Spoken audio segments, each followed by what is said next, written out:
The National Assembly will pass a much delayed budget for next year. Rival parties spent weeks narrowing differences on spending cuts and tax revisions. Kyung-eun starts us off. The 2023 budget is set to finally pass the National Assembly Friday night, just 1 week before the start of the first full year under the Yoon Suk Yeol administration. The rival parties ended weeks of wrangling with a last-minute deal on Thursday that reflected both sides' interests, at least partially.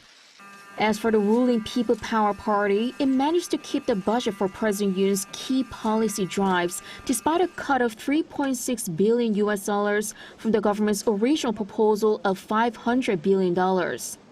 The fiercely debated spending cut came from cutting the budget in half for the new bureau at the Interior and Safety Ministry that oversees the police, and the budget for the unit at the Justice Ministry tasked with vetting government personnel, both of which are set up by Yoon's presidential decree. This way, the ruling bloc avoided the complete scrapping of them called for by the main opposition Democratic Party.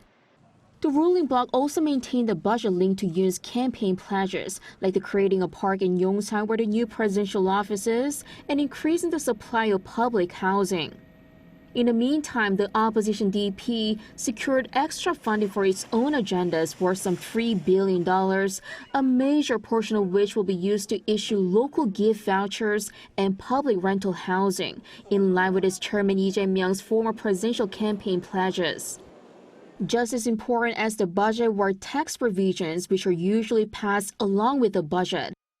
The most contentious issue of corporate taxes, where for the highest rate, the government wanted a cut of 3 percentage points from the current 25%, brought out clashes between the rival blocs over ideology.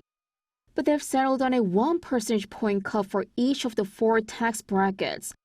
Also, a new capital gains tax slated to be imposed next year has been postponed for 2 years at the PPP's request. And at the DP's request, there'll be more tax benefits for monthly rent paid by low to mid-income earners.